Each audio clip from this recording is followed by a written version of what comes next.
Hello and welcome back to The Letter. When we last left off, Hannah had a little chat with Marianne and is now giving Zach a tour of the house for the Luxury Living magazine. What's next on the agenda? The interview? Boring. It's an interior design and housing magazine. And they want to know what Miss Wright has to say about her interior design and house. Honor Wright thinks she bought a magnificent house that she can certainly brag about. Blah, blah. Boring. You know what they should print more of? I watched an interesting documentary the other day. Bleu Foncé, the darkest hours of the Black British. I recommend you watch it. Those are the things that people should know about. What do they care if I use a purple or green bowl of fruit in my kitchen? People, right? Oui. People are shite. What do you think? Do I look good with this angle? I strike a pose while he's being busy, looking taken aback for a moment, probably not expecting me to just go and say such a crass word. But he recovers quickly, and after snapping a few shots, he grins. Yeah, vous êtes belle. You want copies of these ones? Yes, please. So, the big boy knows French. You must have wooed a few ladies. Unless you're into gents. Either way, French is, after all, the language of romance. Oh, I don't know about quoting fancy poetry, but I've made lunch for a girl before, and they did like that fancy French cuisine. Can you cook your best? I can cook just about anything as long as I know the recipe. C'est magnifique. It has been too long since I've had a nice and proper chat with a good friend. No, Lee is certainly not a good friend. And although we've just met, Zachary is the sort who can probably befriend anyone. He's just a comfortable person to be around with. A bit too comfortable. The photo shoot went by a breeze. And somewhere along the way, as we talk and laugh, I find myself getting a bit too close without realizing. He'll give me this strange look until I back off, and he'll go back to asking questions after I agree to do his little interview. And it's just odd. Well, no. Me being friendly isn't that odd. That's how I am. Zachary is the one that's being odd. Why, anyone else would be absolutely welcome to extra attention I give them. He, on the other hand, looks almost flustered about it. He should be used to different personalities by now, having to deal with various people when he works. And if not, he needs to start. Perhaps nobody has shown him attention of this kind, but he's a big boy. He should be able to handle me. All it is a friendly touch here, a pretty smile there, and a gentle swaying of the hips as I move around. Zachary grew and grew more red every time he noticed. And am I being mean as I find enjoyment in seeing him unravel? Perhaps. This went on during the interview and beyond that. There's nothing wrong with what we're doing, right? Zachary and I are just having a playful, friendly chat while enjoying the outside view. At least, that's how I see it. I'm sorry, but I'm really getting distracted. Could you maybe stop doing that? Stop? I'm not sure if I want to, though. I'll stop if it makes you uncomfortable, sweetie. Sorry. No, I should be the one apologizing. Why, you're a shy one, aren't you, big guy? It's not that, but... He gestures to the ring on my finger and lets the fact of the matter hang heavily between us. Being told implicitly that I'm too forward is not a common occurrence. I think I'm more stunned by the fact that he pointed it out rather than, well, being rejected. Not that anything is going to happen between us in the first place. It was just going to be some harmless flirting, right? So, you've never had a girlfriend? No boyfriend either. You know, just in case you were gonna ask for that one next. And you haven't even had your first kiss? Not a one, ma'am. Do you want to have your first kiss today? I can't help it. I really, really can't, and I'm going to apologize lots later. Surely, by the catty smile on my face, it's obvious I'm just pulling his leg. The laugh I failed to contain certainly gives it away if it still isn't obvious. But still, he lights up in embarrassment, stammering and sputtering objections. You're married, and this will be extremely unprofessional. I never said I would kiss you, silly. Oh, Johans! No, what? No! Don't call your butler. She's Hannah! That would be for the better. I don't think his husband would appreciate it if I made him kiss another man. I do not think he can hear us from here either. But it is hard to think you're not taken, Zachary. Why, whoever becomes your girlfriend will be so lucky to have you. You can cook and take wonderful photographs, wonderful meals and wonderful memories. I can play guitar too. You can? Oh my. Wonderful serenades as well then. Perhaps I can find a young lady who deserves a fine, strapping young gentleman like yourself. Let's not get carried away. Besides, I gotta be going. It's getting late and I got someplace else to be. A shame. I will be expecting you again soon, I hope. For a copy of my photographs, yes? Of course. I'll even deliver them personally. Just, don't try to make me kiss your butler when I drop by. As fate would have it, the very moment the words leave his mouth, Johannes comes out of the house. Judging by the slight raise of his brows, he has heard only the tail end of the sentence. There shall be no kissing of any butlers under this roof. Danke. But you are not under a roof, are you, Hansi? To my amusement, he takes a step back, safely placing him within the threshold of the foyer and under the roof of the house. And just as ever, he is quick to return with the sardonic reply. I am now. As I was saying, madam, it's about time for supper. Will I be needing to set an extra place at the table? Oh, what? No, I was just leaving, actually. So, you have a good night, Hannah, and you too, Hansi. It was nice to meet you, Zach, honey. You have a safe trip. He nods, and the grin on his face as we say our goodbyes is the sweetest that I have ever seen. I linger, looking out for him with his relatively tiny bicycle, backpack safely secured in the basket by the front, and suitcase hooked to the back. I watch as he went down the path back to Anselm Village until he is nothing more than a blip in the horizon. I cannot help the small smile on my face as I go inside for supper. Entering the dining hall causes me so much confusion. It is dark. For a moment, I thought the electric work is not up to par. But that clearly is not the case, as every other room is bright with artificial light. Finding the light switch is a monumental task considering the size and my unfamiliarity with the room. To make matters worse, the darkness grants the room a different atmosphere, eerie and frightening. It takes longer than I thought to find the switch, something that will have to be rectified later on. My skin starts to prickle, and there is the distinct feeling of being watched. It unsettles me and only spurs me on in my search. And when I do open the lights, there's a hiss.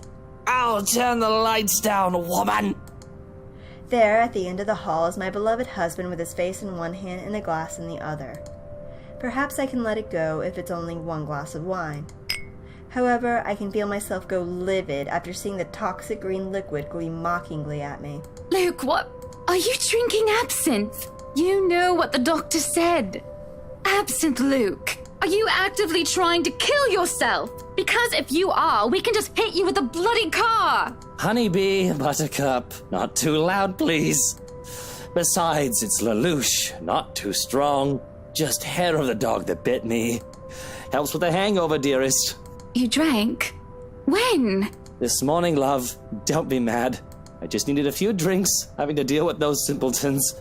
And maybe I had one too much. You don't see me whinging about you leaving me to handle them on my own. I had to attend the photo shoot and interview with Luxury Living. You know that. Let's not make this about me, Luke. This is about you and your drinking problem and... Oh, I don't know, Hannah, darling. What if my drinking problem, as you like to call it, is linked to you? If we think about it that way, this discussion is about you. That was pretty mean of you, leaving me alone to do all the work like that. Yeah, all the work. Like you didn't have movers and Marianne and Johannes. You can't use the interview as an excuse either, honey. I was informed the moment your little interview was done. So, what was it then, What were you doing? Let's see. I was talking with Zachary, the photographer for Luxury Living. I have no reason to tell lies. It's not like I'm guilty of anything. But as Luke's expression turns, he makes me feel like I actually am to blame for something. He has a way of making me laid bare with just a look. That had really struck me when we first met years ago. That giant Negro? Oh yeah, he's also racist as fuck. You were having a secret meeting behind my back and it was with him? What are you implying? I'm implying nothing. I'm just worried. You know better than to trust those media types, Buttercup. He must have been really friendly to occupy your time like that. But all he's looking for is his next big headline. He's a photographer for an interior design magazine. Doesn't matter. You let one little thing slip, one wrong move, and it'll blow up in the telly in the morning. He'll go to his journalist friends to gossip and make a quick quid. His eyes were the first thing I noticed about him. They were like nature, the grass and the trees, wonderful and breathtaking. Now, as I look at him, they're nothing but the same shade of green as the bloody damn drink in his hand. He was a perfect gentleman, Luke. I can't say the same for you as of recent. Excuse me again? We're talking about you, Hannah. No. I am pretty sure we were talking about you and your drinking problem, Luke, right? Hangover forgotten, during the course of this little spat, the man jumps to his feet and seethes. It looks like he's barely stopping himself from throwing the nearest thing he can find. Oh, it is not a problem. I can stop whenever I want. If you say that, chances are you've got issues. And even if it was, I think you can very well stay out of it, as it only affects my own kidneys or liver or whatever the bloody hell that shite pollutes. Whatever aftermath that occurs because of your little chit-chat with the Negro affects the both of us, however. Look, Luke. Nothing will happen. You have to relax. It was just a friendly chat. Well, now I think I'm getting jealous. Or I would be if it weren't for this damn headache. Maybe you should drink more. Maybe. Supper is spent in silence with nothing but the occasional sound of silverware. A grand feast has been served. Well, grander than usual anyway, most likely due to Luke's complaints of stress. A platter of native oysters for starters and tranche of turbo fish with purple sprouting broccoli, lemon, capers, and anchovy sauce for mains. To finish it all off, black tea and golden syrup sponge pudding with custard. Damn, now I'm hungry. Not for fish, but for custard. But when our appetites are appeased and the plates are cleared away, Luke stands, kisses me goodnight, and leaves me to stare at my half-empty cup. Lonely in the lull of night, I sit in a house too big and too empty, foreign and unwelcoming. Even with its warm tone and homely decor, it feels cold. There is no need for tears, however. I know I can get through this like every other obstacle I've faced before. This is a minor setback in what I hope will be a long and happy life. To remind myself that this place is for Luke and for our future children fills me with a renewed vigor. Besides, it looks like someone is having a cry already. The wailing is far away and muffled. Yet, at the same time, it shakes me to my very core as I hear it, as if the suffering is just standing right beside me. Hearing it sends a chill down my spine and makes my skin prickle with goosebumps. Who is that? Curiosity sinks in as I follow the sorrowful sound into the kitchen and into the wine cellar hatch. Hello? Is anybody down there? I am curious and concerned, but there is no way I'm going down into a dark and humid underground. I'm not as enthusiastic as Luke, who considers himself quite the connoisseur. However, I also cannot bring myself to go to bed with this racket going on. If it is one of the household help, they will surely need some talking. After all, this wouldn't be the first time I've gone and found one of the maids sobbing their eyes out over one thing or another. As professional as our staff are, they are still human. More often than not, it is either Johans or I who'd calm them down, who'd help them figure out how to go on about things. Unfortunately, I'm not in high spirits right now, so I'm not as wholly benevolent. So I will... I knock 3 times.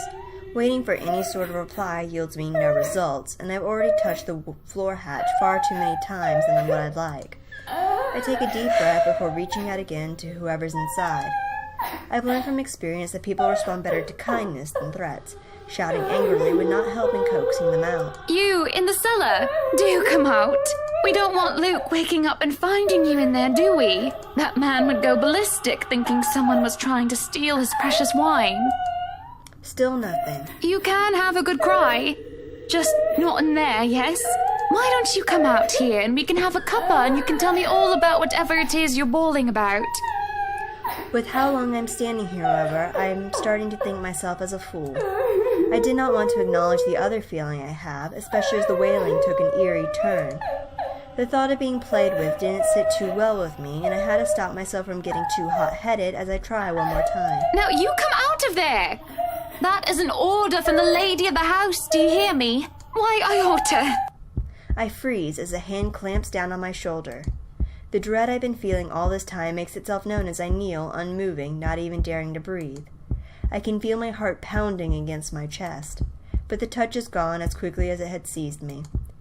It is only Johans I see when I look back. Apologies, madam, for touching you like that.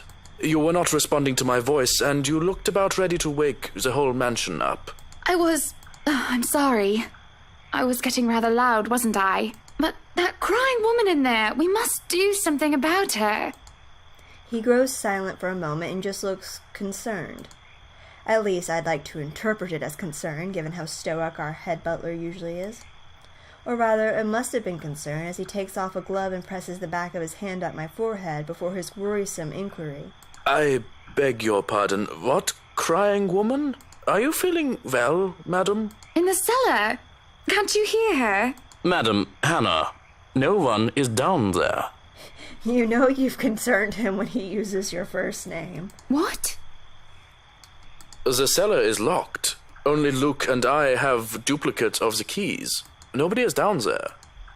I stare at him in disbelief, but when I listen once more, I hear no crying. Tugging at the hatch for good measure proved his words to be true, too. The thing won't budge unless I had a key, short of using power tools on it. Perhaps it is time for you to go to bed, madam. You are simply tired and hearing things, a perfectly normal human experience. But if you are still experiencing auditory hallucinations in the morning, you are free to consult with me. There's a cold feeling in the pit of my stomach as he helps me up to my feet. What he says makes sense, and who am I to question someone who used to be a doctor? I'm just tired, that's it. Long day of moving, the interview, dealing with Luke, that has all drained me of any proper sense. Yes, I suppose you're right. I just need some sleep, that's all. Of course I'm right. Go on then. Gute Nacht. Good night, Johans. Good night, house. It's just fatigue. That's what I keep telling myself, although I can't ignore the strange feeling in my gut. Either there is something wrong with this house, or there is something wrong with my head. Sleep will be elusive tonight. October 28th, Friday. Luke is already gone by the time I rise. There isn't a single hide nor hair of him to be found, and trying to call him on his mobile is a bust, as it only goes straight to his voicemail. That's twice in a row he's gone on me. And for him to disappear today of all days is every bit upsetting because of what's to come. The morning is, once again, filled with a whirlwind of activity. Fortunately, I am much more refreshed as I took a break from my responsibilities. I haven't the faintest clue where Luke was yesterday. Today is going to be a busy day, although unlike Wednesday, the master of the house isn't here right now, absent once again from his duties. Hopefully he'll be back in time for the party. This is our house, after all. A grand housewarming party for the wonderful Wright Mansion. Every person of importance from Luxbourne is invited, and there will be a few guests flying in as well. Of course, there will be some people from the media, along with friends and acquaintances who are made no less important, regardless of their status in society. Marianne and I discussed business and last-minute touches to the house before finalizing everything. Not that there is much change from our original plans. Bar any huge additions to the property itself, the mansion is nearly 100% complete. You have certainly exceeded expectations, Marianne. Everything looks so marvelous, and in such a short time, too. Well, I can't take all of the credit. People have certainly been enthusiastic about the idea of working on the Wright mansion. There won't be any more problems unless Mr. Wright has any more objections about the second bedroom. Luke and I had a small tiff about making the second bedroom into a child's playroom, which I insisted is completely practical. In the end, he had to acquiesce. I didn't give him any choice in the matter. I even bought this wonderful wooden crib from the antique store yesterday, including some toys. Just in case anyone brings their baby, of course. Besides, we have little need for actual guest rooms. We hardly have guests who spend the night. If we absolutely have to, we often choose to foot the bill for their visit on one of our hotels instead, always at Luke's own insistence. And on the off chance that we actually let someone stay, the bedroom in the opposite wing is still up to the task. Oh, no. We proceed with that room as planned. I already agreed to him having his greenhouse and his vineyard and his stables. He may as well let me have this one thing. No, I did not agree to him having a helipad. All right then. Well, do we have any other concerns? Anything we need to put on our agenda before the party commences? No, I don't think so. Not unless Luke has anything else to say. Is he around then? It'd be best if we can note down his requests right away, considering the scope of his usual ones. Around? No. Where is he? Who knows where? I don't. No, he's not around. She didn't have to point out the obvious now, did she? After 7 long years, I'd already gotten used to him. I should be by now. Still not, apparently. But don't you have a party? I want nothing more than to complain, to whinge about how unfair this is. However, airing out one's dirty laundry is simply taboo among high society. To do so will make you a ripe target for the next dinner party chit-chat. Vultures, the lot of them, really. Or most of them, at least. There are always the good ones like Rochelle Lee. But put your trust in the wrong person and you'll find yourself eagerly picked apart. Yes. But Luke's just being a sweetie, you see. That friend he's visiting. He's having marital problems and he's just trying to cheer him up. Perhaps I'm being a bit too rash, a bit too hot-headed in divulging details. But I thought myself clever with the plan to dress it up as gossip. Marianne's raised brow make me unsure whether she is interested or not. Although that does make things better if she has no interest and therefore has no hidden intent to utilize whatever I might say to her. They've been married for a long time and they've hit a... how do they say it? A rough patch. His wife has a drinking problem and can be very neglectful. The poor thing really does his best to be a good husband, but it's never enough for her. Sometimes I think it's the years. Maybe it's been so long that they've lost that romantic spark. What do you think? You were asking for my personal opinion on the matter, ma'am? Do you want me to be honest, or... Do I want her to be honest? Yes. Be honest with me, Marianne. I don't need someone to sugarcoat it. I'm not some fragile thing that I'm just going to break down at the slightest thing. She hesitates, taking a sip of her coffee while I stare into my own cup of tea. The silence stretches on and I almost believe that she will never answer my question. I suppose that I shouldn't blame her, putting her in a tight spot like this. Her hesitation is understandable, though I loathe to admit it. She simply wants this whole thing to stay professional. But then she speaks. If I'm going to be completely honest, I need to ask. This is about you and Mr. Wright, isn't it? It's my turn to hesitate now. I really didn't expect such a straightforward question. And to get to the heart of the matter, I suppose I'm not as clever as I'd like to think. Or is it really that bad that an outsider can see our little marital troubles? Surely we aren't that obvious, are we? No, you're just kind of terrible at gossiping, quote unquote. We put up the act of a perfect couple for years, although it hadn't always been an act. Marianne is just more keen than the average person, of course. It's necessity to her career, and she's been working so closely with us. Yes, that's it. Suppose it is. What would you tell me? Then, I tell you it's none of my business. I tell you that I don't want to meddle. But if the troubled husband with the neglectful wife asked me for my honest opinion, I'd say that he shouldn't base his happiness and his self-worth on someone else. Someone who won't even give him the time of the day. Maybe he should try being independent for a while. See what it's like when he isn't trying to please someone else and doing things for himself. Everyone's supposed to be their own man or woman, right? A bit of breathing room never hurt anyone. That's just my 2 pence worth, of course. So you're saying they should divorce? Nothing as drastic as that. If they're afraid that it might lead to just that, then maybe that is what's meant to happen in the first place. We shouldn't let our fear control our lives, but it's just a short hiatus is all. Or, couples therapy? Look, I'm really not the best person to ask about relationships, so grain of salt and all that. She trails off, having said her piece, and leaves nothing but the smell of coffee and Earl Grey between us. There is a calm despite the nature of what has just been discussed. To say that her words make me start to think is an understatement. To say that I'm not considering her advice is a lie. And to say that this might just be the calm before the storm is a possibility. Others have had shorter marriages, yes, but plenty have celebrated long and happy ones as well. My own parents celebrated their choral anniversary before they passed away. But 7 years? 7 years isn't a whole lot in the grand scheme of things. It isn't a whole lot of time to see what and where a relationship can bring us. And at the same time, 7 years? Well, it hasn't been entirely made up of unhappy years, has it? It won't last forever. It's not supposed to anyway. I just dread the thought that it might last for a very long time. I dread the thought that these small spats, these little disagreements, will turn into an all-out resentment. The idea that we will grow to hate each other with every fiber of our being scares me. I can't even pinpoint the exact moment when our blissful union turned sour. When did he start to seek other women, lacking any ulterior motives? When did we start to cooperate only to suit our materialistic greed and attention-seeking ways? Money and success, fame and glamour. Are those the only reasons we still stay together? There's a call before Marianne clears her throat. I must have been quiet for so long, and I move to apologize when she stands up. We both end up on our feet, unsure on how to proceed. Some sort of odd, awkward shuffle occurs as we decide whether to sit back down or not. I really should handle what's left of the work. You won't be attending the party? Oh, you really must, Marianne. I'll try to stay and chat.